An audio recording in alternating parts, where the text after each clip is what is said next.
and welcome to my home here in Knockturk by the shores of the magical lake of Lochgore, home to the Sheogi, the spirits of the mound or the hollow hill.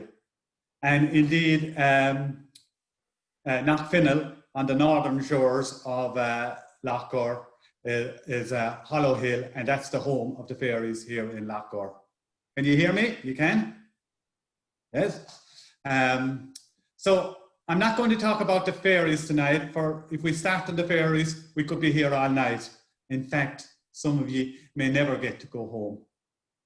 Tonight, I'd like to do a piece called Shattered Tranquility. And this piece takes us back to the Ireland of the 50s, the 60s, maybe the 70s, and even maybe into the 80s in some places. This piece also takes a little look at what is reality for some people in rural Ireland today. And the inspiration for this piece, or at least when I wrote this piece, it's loosely based on a true story. So, Shattered Tranquility. I remember an idyllic world for two little girls to grow up in. The whitewashed walls of our cottage glistened in the midday sun, its roof a cap of golden thatch, its half doors the opening to our world. Mommy in the kitchen, her crossover apron so neat and clean.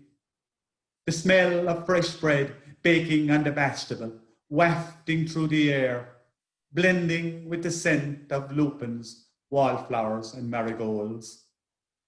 A fusion that still lingers in my mind. The kettle always hanging from the crane, whistling up a tune. Daddy in the haggart, digging up the clay. And Molly playing with her dolls. Ned the brown cob, king of the half acre, secure in the knowledge that no mechanical vehicle would replace him on the farm. Lassie beneath the oak tree, resting from the midday sun. El Salvador prancing steps of importance with one eye on his harem of Rhode Island Reds. No bantam cock would dare chance a romantic interlude with one of his fair maidens.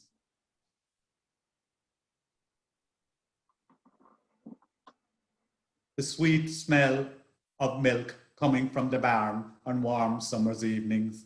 The rhythmic beat of the milking, a symphonic tune to hum to. And Molly played with her dolls. Summer days were long and hot. We sat in the shade of Lassie's oak tree. Mommy made lemonade and Daddy sang his little song. Although we were poor, we were happy on the stone outside Dan Murphy's door. Molly and I watched as the rain came bucketing down, how we longed to dance with it on the flagstones outside the door. Wellies and coats on, if you wished to play in the rain, Mommy would say. Our playful cries to be heard round the fields of Knockenroe. The perfumed fragrance of new-mowed grass filled the air with a mist of aroma. The sun would wilt fresh swats of grass into a golden yellow hay. Tea from a billy can, the sweetest you ever drank. Thick slivers of home-cured bacon between slices of home-baked brown bread with rosy red tomatoes from Daddy's garden patch to feed the hungry men. By evening time, the crowns of neatly made wines to be seen dotted round the meadow. And Molly played with her dolls. We skipped to school through the lanes where the wildflowers and berries grew. Mrs. Murphy there would teach us up our lessons of history, geography, poetry and prose. Ring a rosy, hop, jump and skip, and catch me if you can, for our simple games of fun. Then home again to Mommy. On the table would be steaming hot plates of dinner with rice pudding for dessert.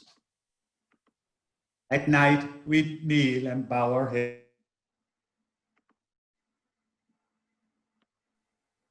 and Molly played with her dolls. Molly's sickness came on her 16th birthday. Daddy didn't sing that summer, and Mommy didn't feel much like growing flowers. I took Molly's dolls to our bed while she was away. When she returned, those fanatic thoughts cleared from her mind by those electric currents pulsing through her bodies. Daddy sang again, and Mommy hummed along, and Molly played with her dolls. Summer days returned, and the years flew quickly by, and Molly met a boy. He was tall and handsome, and he made Molly smile. She looked so pretty on her wedding day, with flowers in her hair and a sparkle in her eyes.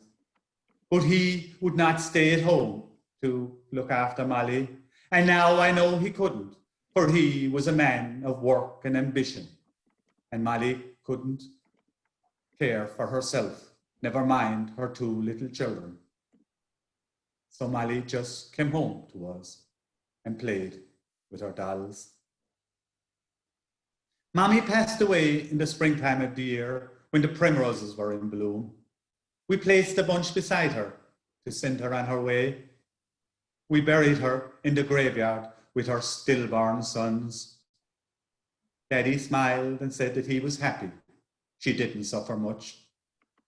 That night, we prayed for Mommy and thanked God for all the love that she had given us. And Molly, well, Molly, she just played with her dolls. We had the privilege to care for Daddy in his latter years. Although pain was his constant companion, he never once complained. He bade me sit beside him on his dying bed.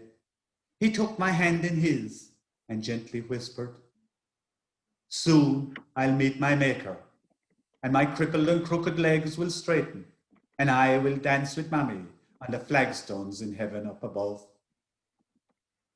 Will you take care of Molly and be sure to lock the half doors well, for now bad folks roam our country, preying on defenseless folk in isolated places." We buried him with Mommy on a wet and windy May day. That night, I prayed for Daddy, and somehow knew he got his wish.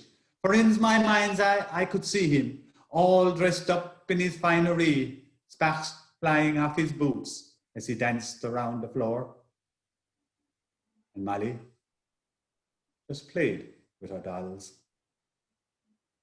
Last summer, Molly's daughter came to visit with her little baby. Molly held her granddaughter awkwardly upon her knee and told her of her dolls and of how sometimes they'd be naughty and sometimes they'd be good. In all the years since Molly had come home to us, I never once heard her mention her husband's name.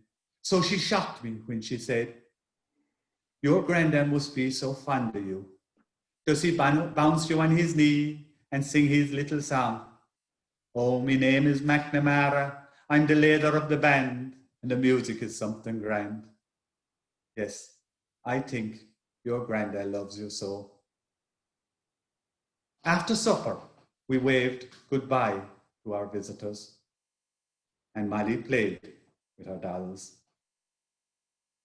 The headlines of the newspaper read, "Two middle-aged sisters tied up and robbed in their isolated home." Was that our sin, to live in rural Ireland? When the knock came to the door, he said, "Do you want your barn painted, missus?" Before I could answer, he hit us hard in the face and bundled me inside. They tied our hands so tight together, the rope cut into our flesh. They smashed Pope John and JFK's picture on the floor. The sad eyes of the Sacred Heart looked down on us, and I prayed to him they wouldn't hit Molly anymore. Now we sit and listen for strange noises in the night. Our half doors and 4 runner bolts are only protection to the badness of the world. and Molly doesn't play with her dolls anymore. Sorry, Mila Mahabat. Thank you very much.